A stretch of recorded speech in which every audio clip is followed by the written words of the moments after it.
Welcome to Carib Nation.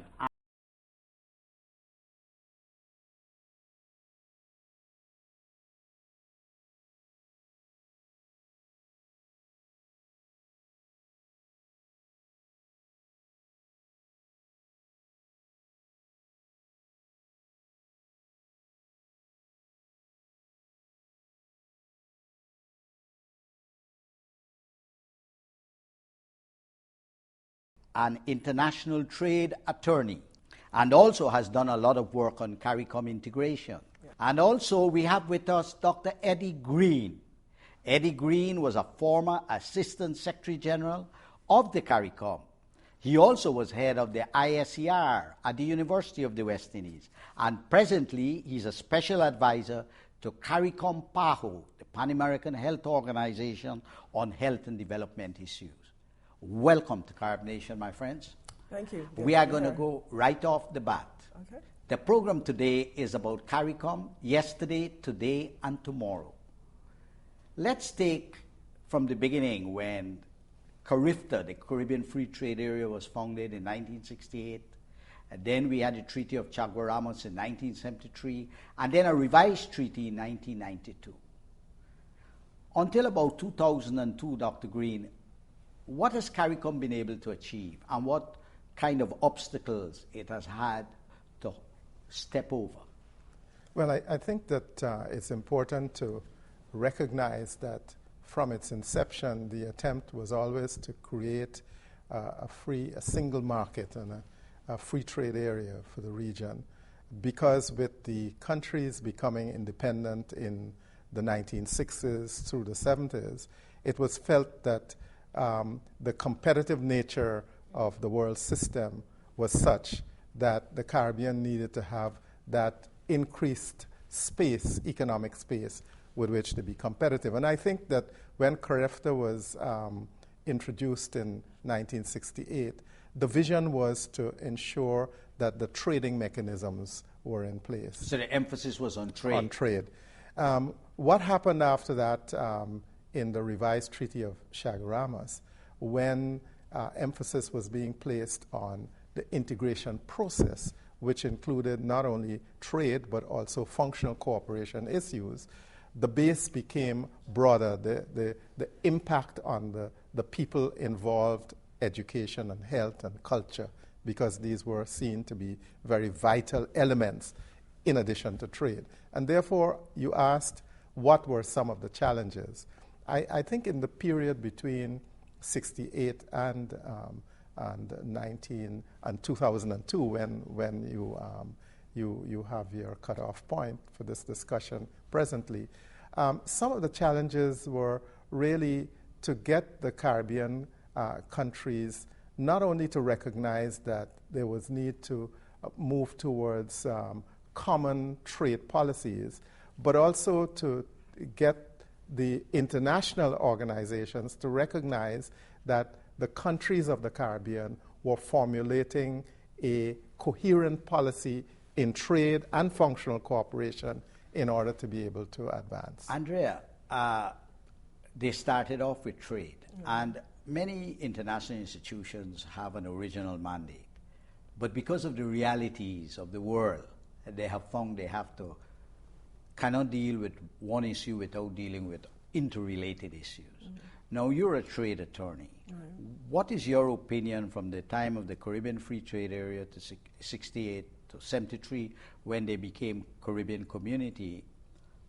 What is the main challenges? Why haven't we gone forward more in that first period? I think you've touched on certainly one of the structural issues which present challenges for the region, and which in a number of ways remain today, not so much because of being monoculture economies, but also because we very often tend to produce a lot of the same things. So we tend to be trading. If we're talking about intra-regional trade, we're talking about possibly trading the same goods. But in the earlier period, if you look at the language in the treaty, the original treaty, and compare it against the 2002 revised treaty, one of the differences that you see is that there was an assumption in the beginning that a lot of the economic work, etc., would be done by governments, because that was the trend of thinking at that time. I think there was an assumption that, for instance, there was an assumption that, I can't remember exactly which, but okay, Guyana would be the rice producer, and Jamaica would be the dairy producer, and that type of thing. Division of labor, in a sense. Division of labor, as well as economic activity that would be organized by government. And as we know, and history has proven, that is not the way for economic development and economic growth and progress. And so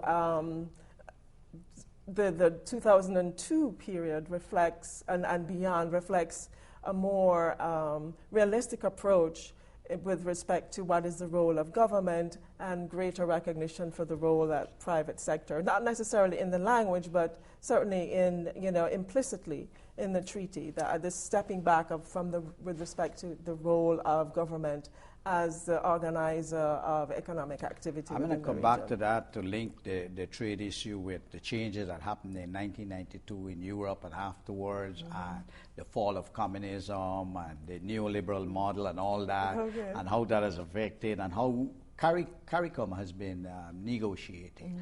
But Dr. Green, you've been at the Secretariat from 2000 to 2010 or 11, more or less, and you've been in a particular area of human and social development. And recently in Guyana, when the heads met, they claimed that there were setbacks in moving forward with Caribbean single market economy and single market, but at the economic level they seem not to have gone forward very much, but they seem to highlight that they've been able to make advances in education and other areas. Can you tell us a bit about that? Why did they highlight that? Well, I think in my introduction I did indicate to you that the additional elements to integration, the additional element to trade, was their focus on functional cooperation. And functional cooperation in education, as well as in health and in culture, provided a basis for the Caribbean to really develop the kinds of programs that created a bond between the Caribbean countries and to make an impact at the levels of the respective countries. So, for example, the Caribbean Examination Council, which is the common examinations taken throughout the region, which was inaugurated in 1973, has now become one of the examples in the world systems of examinations, and really put the Caribbean in a fairly reasonable image. In other words, we made the transition from colonial education to a more Caribbean global education. Exactly. And those exams are recognized at universities in throughout the developing world, and developed countries. Throughout the world. In fact, in 2008, the Cambridge Examination Council investigated the model of the CXE in the Caribbean and introduced an element of the assessments that have been carried out as part of the Caribbean Examination Council. But in the period too, I think what is very important to note that in the area of health, significant strides have been made. The establishment as early as 1984 of the Caribbean Cooperation in Health, in which countries used a collaborative mechanism, an agreement to share health services and to develop a common strategy for health sector reform in the Caribbean. And you would agree that both in education and health, this is very important, because if the aspiration is you'll have free movement of people, finally, in the final analysis, then people who leave Jamaica and go to Guyana or Trinidad or Dominica would like to meet the same standards, exactly, the same exams, and the same services. Exactly. Correct? Exactly. And what I think we always fail to celebrate when we're critical about the lack of implementation is that in the area of health, for example, the Caribbean region was the first in the world to eliminate polio by collective action, the program of collective vaccinations in collaboration with the Pan American Health Organization. Andrea, post 2002 and so forth, the concern in the Caribbean has been the CSME. Tell us what that is, what has been going on, where is it at right now? Okay. CSME is an acronym for Caribbean Single Market and Economy. And as the term suggests, and as indicated by Dr. Green, the focus is creating one single market that operates throughout the region, as well as one economy. So there are four major characteristics, if you want to call it that: freedom of movement for goods, for trade in goods, freedom of movement for people, freedom of establishment, so companies can go and set up operations. A Jamaican company can go set up its operations in any other Caricom member state or CSME member state. And then I've lost the fourth: movement of people, movement and trade in services. And finance. Right. And freedom of movement of capital. Thank you very much. Movement of capital. Exactly. Exactly, because again, a company moves from Guyana, sets up business in Barbados. It doesn't want to be told that it cannot, repatriate whatever profits it makes, and or have a lot of exchange control issues, etc. around that. So that's the ideal of the CSME. So what progress has been made? Let me preface that by saying that the idea of a single economy is, I think, something that's really going to be a very, very long-term goal. So I'm not disappointed that we have not achieved the idea of a single economy or the goal of a single economy, a single currency, for instance, etc. That, as we saw with Europe, I mean, it took them, a couple of decades longer than they thought they originally would. Where I think we could have and should have been making more progress is around the idea of creating a regional market for trade in goods in particular and trade in services. Trade in goods, that assumes that a product that's made in Barbados is able to travel to Grenada, to Guyana, wherever, without incurring duties. Right, when it enters. That is actually operational. What is not operational with respect to the single market is what happens when a good comes from a third country outside of the region, enters the region.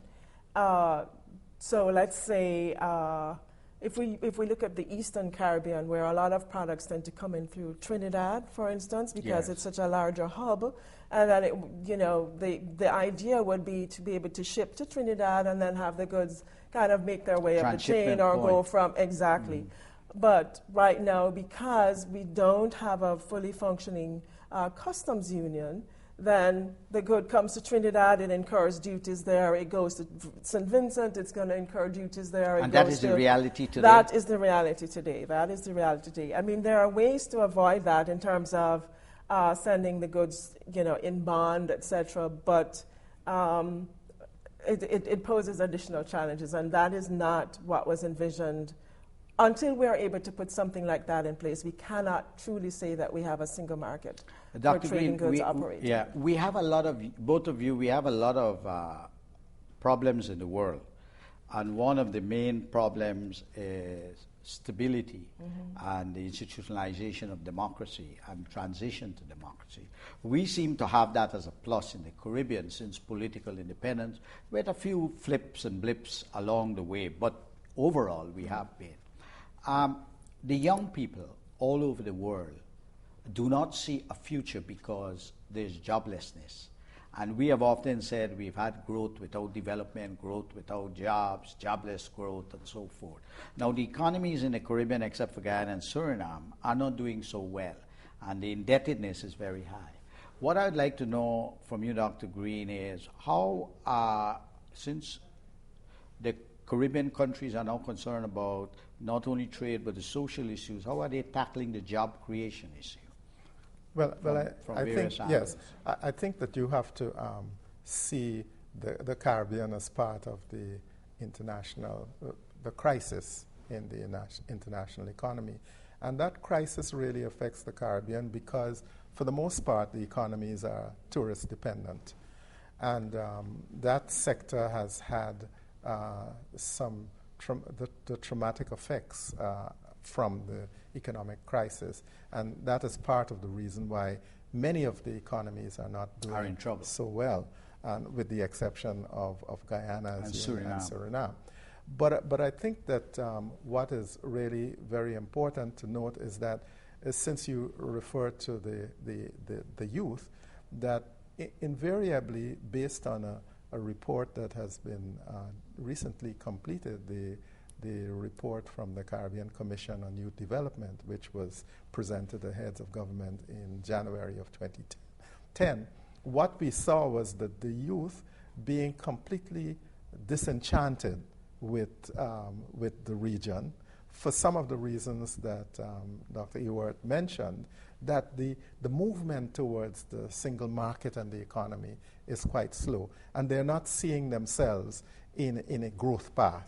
So what is happening, according to that report, is that many of the youth see their future elsewhere, outside the Caribbean. North America and all of And this relates to a recent report which came out, the International Report on Migration, which was recently produced, to show that of the 10 expatriating countries in the world, highest expatriating countries, 6 are in the Caribbean.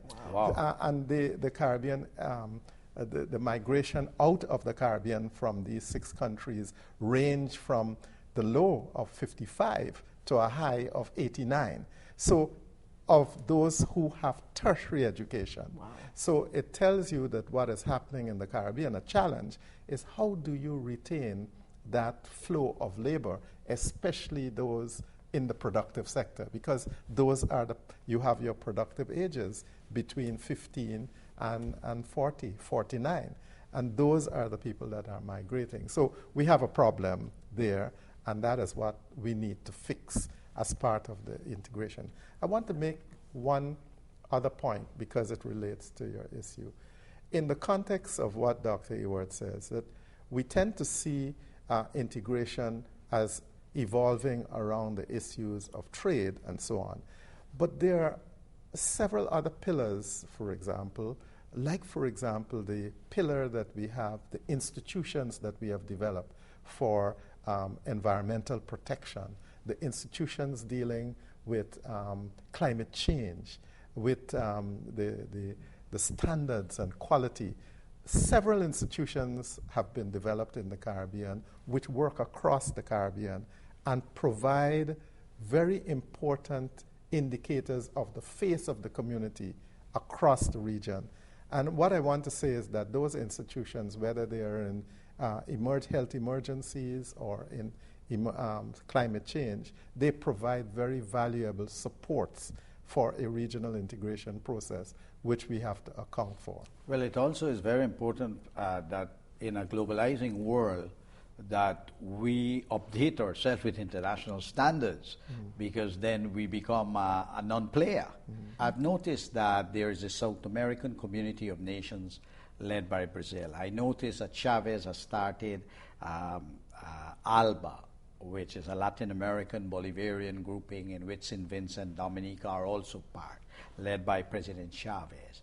I noticed that Mexico, in the Rio group in Mexico, had announced, and they were supposed to have a meeting in Venezuela, but it was short-circuited because of the health of President Chavez, that there's going to be a Latin American Caribbean community of nations without Canada and the United States. I noticed we have the Organization of American States, which deals with the whole hemisphere. We have NAFTA.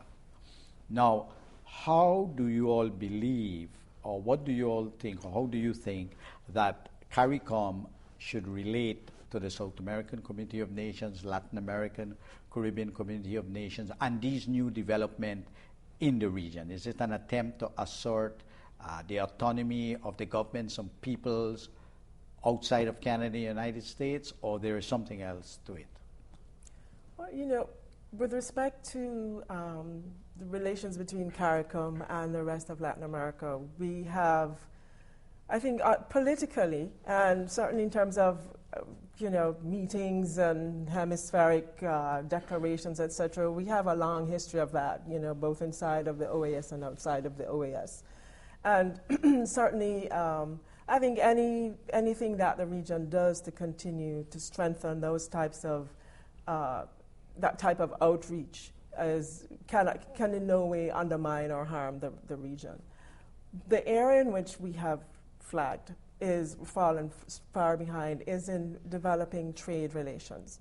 I mean, we have trade agreements with a couple of the, I think there's a trade agreement with Cuba, with Venezuela, Colombia, Costa Rica, but they're not being utilized for the most part by the business community. So you think they're underutilized? They're underutilized, exactly. And we can do a lot more to do outreach to, say, Mercosur, to reach out to the trading blocs within that region to foster closer trading ties. That, I think, would be an area from which the region could benefit. And can create jobs. Right, exactly. And Dr. Green, in the area of social and human development?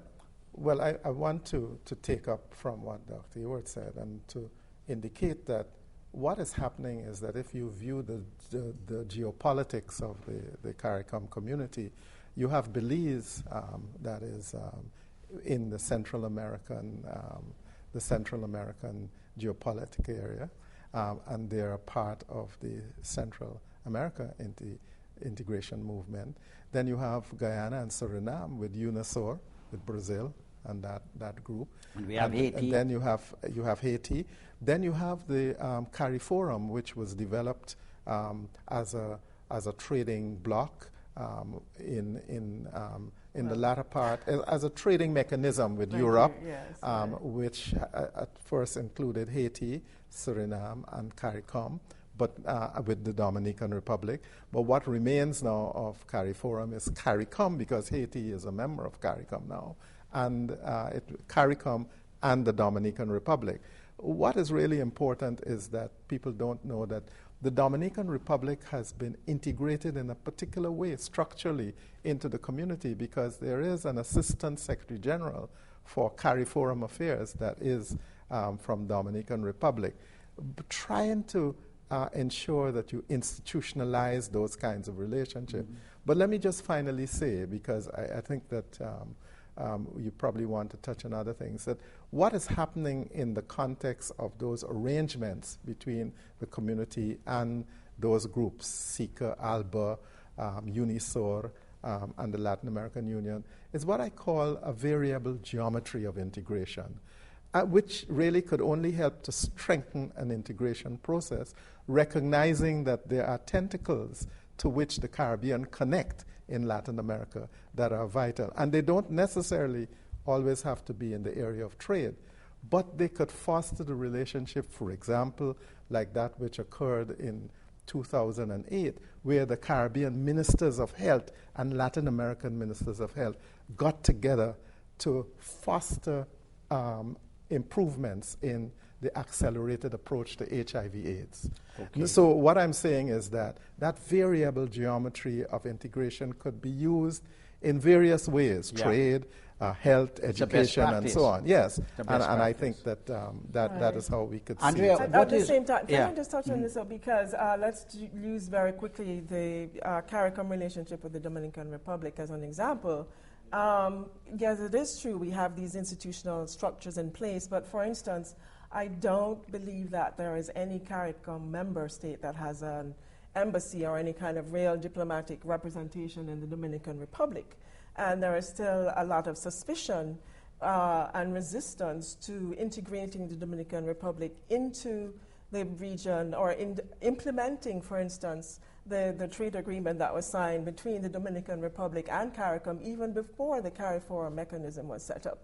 And so I think these kinds of institutions and political, fora, et cetera, are certainly very, very key. I'm sorry, I wish I could repeat the terminology that you used. But the challenge for CARICOM, if we're going to really focus on economic growth, on job creation, all the things that we talked about, increased exports, really requires that we begin to turn those things into real and fruitful economic, and trading relationships. And Dr. Green, since you've been with the Secretariat for quite a while and you're now retired, but you're still contributing as an advisor in the health area, what is the one word that you will shout out to the Caribbean diaspora and Caribbean people at home regarding an optimistic view for Caricom and Caribbean integration? One short sentence. One short sentence, I would say, continue to be engaged in a process that advances the Caribbean. Well, thank you very much. That's Caribbean commitment, and I'd like to thank both of you for coming on board. Sooner or later, we are going to have the naming of the Secretary General of CARICOM. Mm-hmm. We're going to continue to monitor it, and we'll have you back as our guest so that you can keep us updated on what's going on in the region. Thank you. We have been discussing very clearly the past, the present, and the future of CARICOM. CARICOM yesterday, today, and tomorrow. Now, we are optimistic in Carib Nation because in Carib Nation we believe that there's only one nation, the Caribbean. And since the founding of this program by Larry Sinders, our executive producer who hails from Jamaica, the first program we did was on Cuba.